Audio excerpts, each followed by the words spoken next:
அஸ்ஸலாமு அலைக்கும். வணக்கம் நண்பர்களே. நம்ம இந்த வீடியோவில் அடோப் பேஜ் மேக்கரில் வியூ மெனு பற்றி பார்ப்போம். மெனுவை பற்றி பார்த்துட்டு வரோம். அதில் இன்றைக்கி வியூ மெனுவை பற்றி பார்ப்போம். இந்த வியூ மெனுவில் ஃபஸ்ட்டு என்ன இருக்குன்னா டிஸ்பிளே மாஸ்டர் ஐட்டம் இருக்குது. ஃபஸ்ட்டு கமெண்ட் என்ன இருக்குன்னா டிஸ்பிளே மாஸ்டர் ஐட்டம். இந்த டிஸ்பிளே மாஸ்டர் ஐட்டம்னா மாஸ்டர் ஐட்டம்னா உங்களுக்கு என்ன தெரியும்? அதாவது இந்த மாஸ்டர் பேஜில் நம்ம என்ன க்ரியேட் பண்ணுறோமோ அது நம்ம என்ன செய்யலாம், எந்த பேஜுக்கு வேணாலும் கொண்டு வந்துக்கலாம். இப்போ எக்ஸாம்பிளுக்கு ஒரு 10 பேஜ் க்ரியேட் பண்ணி வச்சுருக்கீங்க. எனக்கு இப்போ மாஸ்டர் இந்த L6ல் ஏதோ ஒரு சர்க்கிள் ஒன்று க்ரியேட் பண்ணுறீங்க, ஏதோ ஒரு எம்பளம் ஒன்று க்ரியேட் பண்ணுறீங்க. அந்த எம்பளம் எனக்கு குறிப்பிட்ட பேஜுக்கு மட்டும் என்னென்ன செய்யலாம் அதை நீங்கள் ஆன் பண்ணி வச்சுக்கலாம். அதுக்காக உள்ள ஆப்ஷன் தான். இப்போ எக்ஸாம்பிளுக்கு பாருங்களேன். இப்போ இந்த மாஸ்டர் பேஜில் சும்மா ஒரு சர்க்கிள் ஒன்று வரைகிறேன். இதை வரைஞ்சிருக்கேன். இந்த சர்க்கிள் வரைஞ்சிட்டு இந்த சர்க்கிள் எனக்கு 2வது பேஜுக்கும் 4வது பேஜுக்கும் வேணும் எனக்கு. அப்போ நீங்கள் போய் இந்த 4வது பேஜில் போய் பாருங்கள், கிளிக் பண்ணி பாருங்கள். 2வது பேஜை கிளிக் பண்ணி பாருங்கள், 2வது பேஜில் இல்லை. 4வது பேஜில் கிளிக் பண்ணி பாருங்கள், 4வது பேஜ்லையும் இல்லை. அப்போ எனக்கு மாஸ்டர் பேஜில் உள்ளது எனக்கு அடுத்தடுத்த பேஜுக்கு எந்த பேஜுக்கு வேணுமோ அந்த பேஜுக்கு ஒரு சில பேஜுக்கு மட்டும் வேணும்னா அதில் போய் என்ன செஞ்சுக்கலாம், நீங்கள் அந்த ஒரு கமாண்ட் ஒன்று இருக்குது, அதை ஆன் பண்ணி வச்சுட்டிங்கன்னா அந்த பேஜில் மாஸ்டர் பேஜில் நம்ம என்ன க்ரியேட் பண்ணமோ அந்த இது அந்த பேஜுக்கு வந்துடும். ஓகேங்களா? இப்போ பாருங்களேன். இப்போ அந்த மாஸ்டர் பேஜில் சர்க்கிள் ஒன்று க்ரியேட் பண்ணி வச்சுருக்கோம். இந்த சர்க்கிள் எனக்கு 2வது பேஜுக்கும் அதே மாதிரி 4வது பேஜுக்கும் வேணும்னு வச்சுக்கோங்களேன். அப்போ 2வது பேஜில் இப்படி கிளிக் பண்ணிவிட்டு நேராக என்ன செய்கிறீங்க, வியூக்கு போயிடுறீங்க. டிஸ்பிளே மாஸ்டர் ஐட்டம்னு கொடுத்தீங்கன்னா அதில் உள்ளது இங்கே வந்துடும்.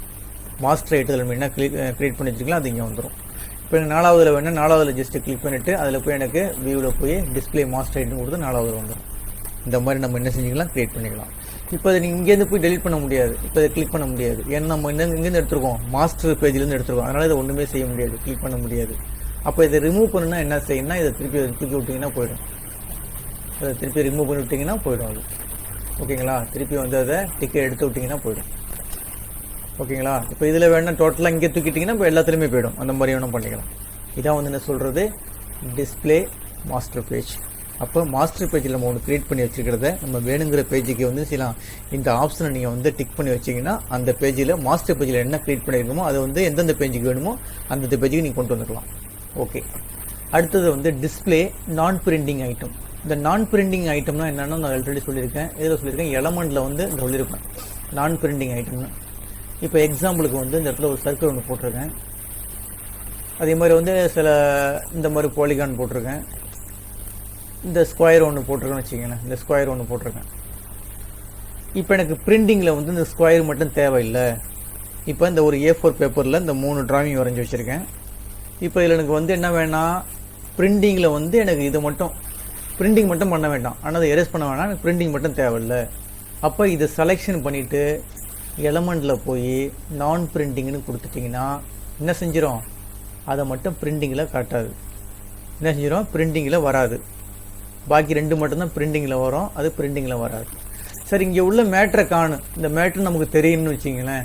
வியூவில் போய் என்ன செஞ்சுக்கலாம், டிஸ்பிளேனா டிஸ்பிளே காட்டு, டிஸ்பிளே மட்டும் காட்டும், ஆனால் பிரிண்டிங்கில் வராது. இங்கே பாருங்கள், இப்படி கொடுத்துட்டிங்கன்னா அப்போ இந்த ஐட்டம் என்ன ஐட்டம், நான் பிரிண்டிங் ஐட்டம். ஆனால் டிஸ்பிளே காட்டுது, ஆனால் பிரிண்டிங்கில் வராது. இந்த மாதிரி பண்ணிக்கலாம். ஓகேங்களா? அப்போ திருப்பி நீங்கள் எடுத்து விட்டிங்கன்னா அது போயிடும். இப்போ இங்கே போயிடுச்சுன்னா அது நான் பிரிண்டிங்கில் வராது. ஓகேங்களா? பிரிண்டிங் பண்ணும்போது அது தேவையில்லை. அப்போ எனக்கு இப்போ இங்கே என்ன மேட்ருன்னு நமக்கு தெரியாது. அப்போ என்ன செய்யலாம், அதை நீங்கள் ஜஸ்ட்டு ஆன் பண்ணி வச்சுக்கலாம். ஆன் பண்ணி வச்சுக்கிட்டா இங்கே என்ன மேட்ரு தெரியும், ஆனால் பிரிண்டிங்கில் வராது. இது ஜஸ்ட் வேணால் நீங்கள் பார்க்கலாம். இந்த மாதிரி பண்ணிக்கலாம். ஓகேங்களா? சரிங்க. இப்போ வியூவில் 2 கமாண்ட் பார்த்தாச்சு. அடுத்து ஜூம் இன்னா என்னென்னு தெரியும். ஜூம் இன்னா பெருசு பண்ணி பார்க்குறதுக்கு ஜூம் இன்னு ஜூம் அவுட்டு. அதுக்கு ஷார்ட்கட் ஆல்ரெடி சொல்லியிருக்கேன். Ctrl+ கொடுத்துட்டே வந்தீங்கன்னா ஜூம் ஆகிட்டே வரும். Ctrl+ நீ ஒவ்வொரு நேரம் கிளிக் பண்ணும்போது என்ன செய்யும், பெருசாகிட்டே வரும். Ctrl- கொள்ளும்போது என்ன செய்யும், சின்னதாகிட்டே வரும். ஓகேங்களா? அதே தான் இங்கே கொடுத்துருக்காங்க. வியூவில் போய் ஜூம்னு கொடுத்தீங்கன்னா ஒவ்வொரு கிளிக்கு என்ன செஞ்சிட்ருக்கோம், பெருசாகிட்டு வரும். அதே மாதிரி ஜூம் அவுட்டு கொடுத்தீங்கன்னா ஒவ்வொரு கிளிக்கு சின்னதாகிட்டு வரும். இந்த மாதிரி பண்ணிக்கலாம். அதுக்கடுத்து என்ன கொடுத்துருக்காங்க, ஆக்சுவல் சைஸ். ஆக்சுவல் சைஸ்னால் ஆல்ரெடி உங்களுக்கு தெரியும். மவுஸ்னுடைய ரைட் கிளிக் பண்ணிவிட்டு ஆக்சுவல் சைஸ்ன்னு கொடுப்போம்ல. இப்போ எக்ஸாம்பிளுக்கு பேஜ் 1ல் இருக்கும். இப்போ இப்போ இந்த மாதிரி பெரிய பேஜாக இருக்குது. இது வந்து ஆக்சுவலாக தான் இருக்குது. இப்போ ஃபிட் இன் விண்டோன்னு கொடுத்தீங்கன்னா சின்னதாக வந்துடும். திருப்பி ஆக்சுவல் சைஸ் வேணுன்னா ரைட் கிளிக் பண்ணிட்டு என்ன செய்வீங்க, ஆக்சுவல் சைஸ்ன்னு கொடுப்பீங்க. ஓகேங்களா, இதை ஆல்ட்டு கொடுத்து எங்கே வேணாலும் மூவ் பண்ணிடலாம் சொல்லியிருக்கேன். இப்போ ரைட் கிளிக் பண்ணிட்டீங்க. இப்போ ஃபிட் இன் விண்டோ சின்ன விண்டோவில் வந்துருச்சு. இப்போ திருப்பி நார்மலுக்கு வேணால் இங்கேருந்து வேணாலும் பண்ணிக்கலாம். நீங்கள் வியூவில் போய் என்ன செஞ்சிட வேண்டியது, ஆக்சுவல் சைஸ்ன்னு கொடுத்தீங்கன்னா கரெக்டாக நார்மல் சைஸ்க்கு வந்துடும். ஓகேங்களா, இந்த மாதிரியும் பண்ணிக்கலாம். சரிங்க, அதுக்கு அடுத்தது வியூவில் வந்து என்ன இருக்குன்னா ஃபிட் இன் விண்டோ சின்னதாக வரப்போகுது. திருப்பி கிளிக் பண்ணிவிட்டு ஆக்சுவல் கொடுத்தீங்கன்னா ஆக்சுவலாக வந்துடும், பெருசாக வந்துடும். சரி, அடுத்த கமாண்ட். அடுத்த வியூவில் வந்து என்டையர் ஃபேஸ்ட் போர்டுனா என்னென்னா சின்னது பண்ணி காட்டுங்க. அந்த மாதிரி வந்து அந்த இதை வந்து என்ன செய்யும், சின்னது பண்ணி காட்டும். இந்த மாதிரி பார்த்துக்கலாம். இப்போ திருப்பி நார்மலாக வேணுன்னா ரைட் கிளிக் பண்ணிவிட்டு ஆக்சுவல் சைஸ்ன்னு கொடுத்தீங்கன்னா நார்மலாக வந்துடும். இல்லைன்னா ரைட் கிளிக் பண்ணிட்டு ஃபிட் இன் விண்டோன்னு கொடுத்தீங்கன்னா நார்மலாக வந்துடும். இந்த மாதிரி பண்ணிக்கலாம். அதுக்கடுத்து இருக்குன்னா ஜூமின் அதே மாதிரி தாங்க. 25% வேணும், இது 25%. அடுத்தது வந்து எனக்கு வந்து 100% வேணும், 100%. எனக்கு ஒன்றும் அதிகமாக வேணும், 400% வேணும், 400%. ஓகேங்களா, இந்த மாதிரிலாம் பண்ணிக்கலாம். திருப்பி வந்து ரைட் கிளிக் பண்ணிவிட்டு ஆக்சுவல் சைஸ் கொடுத்தீங்கன்னா ஆக்சுவல் சைஸுக்கு வந்துடும். ஓகேங்களா, சரிங்க. அதுக்கு அடுத்தது ஹைடு ரூலர்னா என்ன வந்திருக்கு பாருங்கள். மேலே இந்த சென்டிமீட்டரில் மில்லிமீட்டரில் மாற்றி வச்சோம்ல வந்திருக்கு பாருங்கள். மேலே வந்து ஹரிசாண்டல்லையும் இருக்குது, அதே மாதிரி லெஃப்ட் சைடில் வந்து வெர்டிக்கல்லையும் இருக்குது.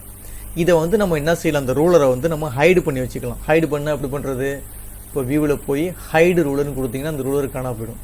ஓகேங்களா, இப்போ நம்ம என்ன செய்ய முடியாது, இந்த மாதிரி இல்லைன்னா நீங்கள் போய் அங்கே போய் ஆன் பண்ணிங்க. சப்போஸ் நீங்கள் ஒர்க் பண்ணுற இடத்துல உங்கள் ரூலரை காணா போயிடுச்சுன்னா என்ன செய்ய வேண்டியது, வியூவில் போய் ஷோ ரூலர்னு கொடுத்தீங்கன்னா அந்த ரூலர் வந்துடும். ஓகேங்களா, அதுக்கு அடுத்தது ஸ்னாப் டு ரூலர்னா என்னென்னா ஒன்றும் கிடையாது. கொஞ்சம் இது வந்து முக்கியமான அவங்க கமாண்டும் கிடையாது. இப்போ எக்ஸாம்பிளுக்கு வந்து இப்போ ஒரு கைட்லைன் இப்படி இழுத்து வரும்போது வச்சுங்களேன். இப்போ இந்த பாருங்கள், இந்த இடத்துல வந்து இந்த மேலே ரூலர் கிட்ட கொண்டு லைட்டாக அந்த பிடிக்கிற மாதிரி இருக்கும். இந்த ரூலர் மேலே இருக்குல்ல, இந்த ரூலர் இந்த இருக்கு ரூலரில் இந்த வந்து கைட்லைன் இப்படி மூவ் பண்ணும்போது இந்த கைட்லைனை நம்ம மூவ் பண்ணும்போது லைட்டாக பிடிக்கிற மாதிரி இருக்கும். அதை ஆன் பண்ணி வச்சுட்டிங்கன்னா கொஞ்சம் இதாகும் உங்களுக்கு. ஸ்னாப் டு ரூலர் வந்து ஆன் பண்ணி வச்சுருக்கேன். இப்போ என்ன ஜஸ்ட் மூவ் பண்ணும்போது லைட்டாக பிடிக்கும். அதே இந்த டிக்கை எடுத்து விட்டிங்கன்னா ஜஸ்ட் ஆட்டோமேட்டிக் மூவ் பண்ண ஒன்றும் தெரியாது. அதுக்காக உள்ளது, அது முக்கியமான கமாண்ட் கிடையாது, ஜஸ்ட் தெரிஞ்சிங்க. அதுக்கு அடுத்தது என்ன இருக்குன்னா ஜீரோ லாக்னா என்னென்னா, இப்போ பாருங்கள், இப்போ கைட்லைன் இப்படி கொண்டு வரலாம். திருப்பி ஜஸ்ட் கிளிக் பண்ணி ரிமூவ் பண்ணி கொண்டு போயிடலாம். அந்த மாதிரிலாம் பண்ணிக்கலாம். அதே மாதிரி டாப்பில் உள்ள ஜஸ்ட் கிளிக் பண்ணி இப்படி கொண்டு வரலாம். திருப்பி தேவையான கிளிக் பண்ணி மேலே இப்படி இழுத்து கொண்டு விட்டுறலாம். சரிங்க, இப்போ வந்து இந்த கார்னரில் அப்படி ஜஸ்ட் கிளிக் பண்ணி இழுக்கும் போது இங்கே பாருங்களேன், இந்த 2 கைடு வருது பாருங்கள். இந்த மாதிரி கைடு வருது பார்த்தீங்களா, இந்த மாதிரி கைட்லைன் வருது பாருங்கள். இந்த கைடு வருது பார்த்தீங்களா, இந்த கைடு வருது பாருங்கள். இப்போ இந்த கைடை வந்து அந்த வியூவில் போய் நான் வந்து ஜீரோ லாக்னு கொடுத்துட்டிங்கன்னா இந்த கைடு இழுக்க முடியாது, கைடு வராது. இந்த மாதிரி பண்ணிக்கலாம். ஓகேங்களா, இதை ஒர்க் அவுட் பண்ணிங்க. இப்போ திருப்பி இதை வந்து நம்ம டிக் எடுத்து விட்டிங்கன்னா இப்போ கைட் லைன்லாம் இப்படி வச்சு பார்க்கலாம். ஏதாச்சும் ஒரு பிக்சர் இருக்குது, இந்த மாதிரி சென்டர் இந்த மாதிரி பார்க்குற மாதிரினா நீங்கள் பார்க்கலாம். இதில் அதே லாக் பண்ணிட்டீங்கன்னா வராது. அதுக்கு அடுத்தது இப்போ ஹைடு கைடு, அதாவது ஜீரோ லாக் பார்த்தாச்சு. Hide guide. இப்போ வந்துங்க இந்த கைட்லைன் இருக்குது பாருங்கள். இந்த ஒரு வெளியில் ஒரு பாக்ஸ் இருக்குது, இந்த ஒரு பாக்ஸ். இது வந்து கைட்லைன் சொல்கிறது. இந்த கைட்லைனை வந்து நம்ம செய்யலாம், ஹைட் பண்ணி வச்சிடலாம். ஒரு ஹைடு கொடுத்துட்டீங்க அந்த லைன் போயிடும். இப்போ நம்ம ஒர்க் பண்ணுறது கஷ்டமாக இருக்கும். இப்போ திருப்பி என்னென்ன செய்யலாம், திருப்பி ஆன் பண்ணிக்கலாம். ஸோ கைடுன்னு கொடுத்தீங்கன்னா வந்துடும். அதுக்கு அடுத்தது ஸ்னாப் டு கைடுன்னா என்ன, இப்போ எக்ஸாம்பிளுக்கு பாருங்களேன்.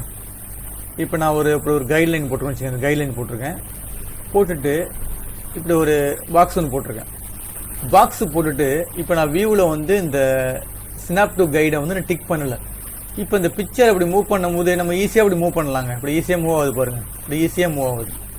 ஓகேங்களா, இப்போ அதே வந்து இந்த இதை நான் வந்து டிக் பண்ணிட்டேன்னு வச்சிங்களேன். இப்படி மூவ் பண்ணும்போது என்ன செய்யும், அப்படியே பிடிச்சிக்கும். பாருங்கள், பிடிச்சி நின்றுச்சு பாருங்கள். அப்படியே கொஞ்சம் இடத்துல கிட்ட கைடுக்கு போகணும், கொஞ்சம் லைட்டாக பிடிக்கும். இந்த பாருங்கள், இந்த மாதிரி பிடிச்சிக்கும். இதுக்கு பேர் தான் சொல்கிறது ஸ்னாப் டு கைடுங்கிறது. ஓகேங்களா, ஆன் பண்ணி வச்சிட்டிங்கன்னா அந்த படத்தை மூவ் பண்ணும்போது லைட்டாக அந்த இடத்துல இந்த கைடில் போகணும், லைட்டாக வந்து பிடிக்கும். அதுக்காக உள்ளது தான் அது. அதுக்கு அடுத்தது நான்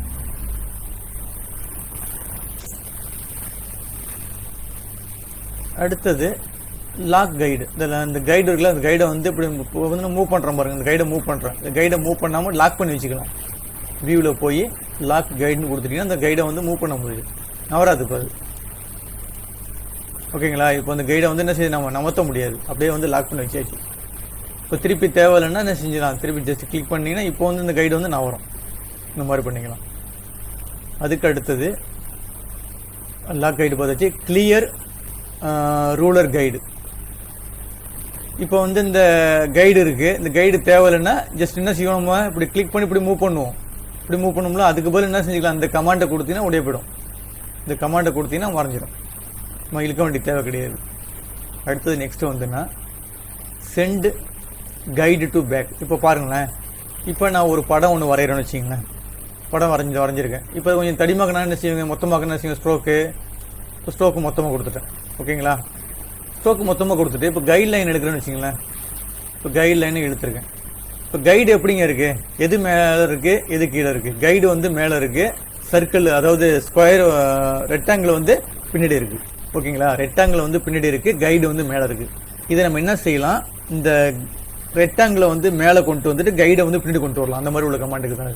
இப்போ வியூவில் போய் இந்த இருக்கு பாருங்கள், சென்ட் டு பேக்.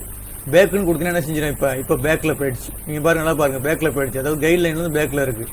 எல்லாம் இங்கே பார்த்தா தெரியும், அர்த்தம் தெரியும். ஓகேங்களா, பேக்கில் போயிடுச்சு. இப்போ அந்த ரெக்டாங்கில் வந்து ஃப்ரண்டில் வந்துடுச்சு. இப்போ திருப்பி பின்னாடி கொண்டு போனால் பின்னாடி கொண்டு போய்க்கலாம். இப்போ பாருங்கள், கைட் லைன் முன்னாடி வந்துடுச்சு, ரெக்டாங்கில் வந்து பின்னாடி வந்துடுச்சு. இந்த மாதிரி வந்து செய்யலாம், ஃப்ரண்ட் பேக்கு கொண்டு வந்துடலாம். அடுத்தது ஹைடு ஸ்க்ரூல் பார். ஸ்க்ரூல் பார்னா அந்த இந்த பேஜஸ் லெஃப்ட் ரைட்டு பார்க்குறோம்ல, அது நம்பர் பேஜஸ், நம்பர் 1 2 பேஜஸ்லாம் வந்து தெரியாது ஹைடு பண்ணிட்டீங்கன்னா. இப்போ ஹைடு பண்ணிட்டேன், இதில் உள்ளது காணு பாருங்கள், இந்த ஒரு ரூலர் எல்லாமே காணும். எனக்கு திருப்பி வேணா திருப்பி எடுத்துக்கலாம். வியூவில் போய் ஸோ ஸ்க்ரூல் பார்னு கொடுத்தீங்கன்னா இந்த பார் வந்து வந்துடும். ஓகேங்களா, வியூவை பொறுத்த வரைக்கும் அவ்வளோதாங்க. இதெல்லாம் ஃபுல்லாக ஒர்க் அவுட் பண்ணி பாருங்கள். இப்போ அதுக்கடுத்து நிறைய யூட்டிலிட்டிஸ் ஒன்று இருக்குது, அடுத்த விண்டோஸ் ஒன்று இருக்குது. 2 பார்த்துட்டோம்னா என்ன செய்யுது, பேஜ் மேக்கரு எல்லா மெனுவும் பார்த்த மாதிரி. அப்புறம் நம்ம என்ன செய்யணும், எல்லாம் ஒர்க் அவுட் பண்ணி பார்க்கணும். எப்படி வந்து ஒரு இன்விடேஷன் கிரியேட் பண்ணுறது, எப்படி வந்து தமிழ் ஃபாண்ட் வந்து நம்ம டவுன்லோட் பண்ணி எப்படி என்ட்ரி பண்ணுறது, அடுத்தது எப்படி விசிட்டிங் கார்டு போடுறது, அடுத்து பில் புக் எப்படி கிரியேட் பண்ணுறது, எப்படி ஒரு நோட்டீஸ் என்ட்ரு பண்ணுறது, இந்த மாதிரிலாம் ஏகப்பட்ட என்ன செய்யணும், நம்ம எக்ஸசைஸ் பண்ணி பார்த்தா தான் பேஜ் மேக்கருடைய பலன். இந்த பேஜ் மேக்கர் கமாண்ட்ஸை மட்டும் கற்றுக்கிட்டு எந்த விதமான பலனும் கிடையாது. நம்ம ஃபுல்லாக அதில் வந்து ப்ராக்டிஸ் பண்ணினா தான் என்ன செய்யும், இது வந்து நல்லா வந்து நமக்கு புரியும். ஓகேங்களா, இப்போ இந்த ஒரு இன்னும் 2 மெனு முடிச்சுட்டு நம்ம என்ன செய்கிறோம், ஃபுல் அண்ட் ஃபுல்லாக ப்ராக்டிஸ் பார்ப்போம். உங்களுக்கு இந்த வீடியோ பிடிச்சிருந்துச்சுன்னா சப்ஸ்கிரைப் பட்டனை கிளிக் பண்ணுங்கள், என்கரேஜ் பண்ணுங்கள். உங்கள் நண்பர்களுக்கும் வந்து என்னுடைய வீடியோ வந்து ஷேர் பண்ணி விடுங்க. ரொம்ப நன்றிங்க.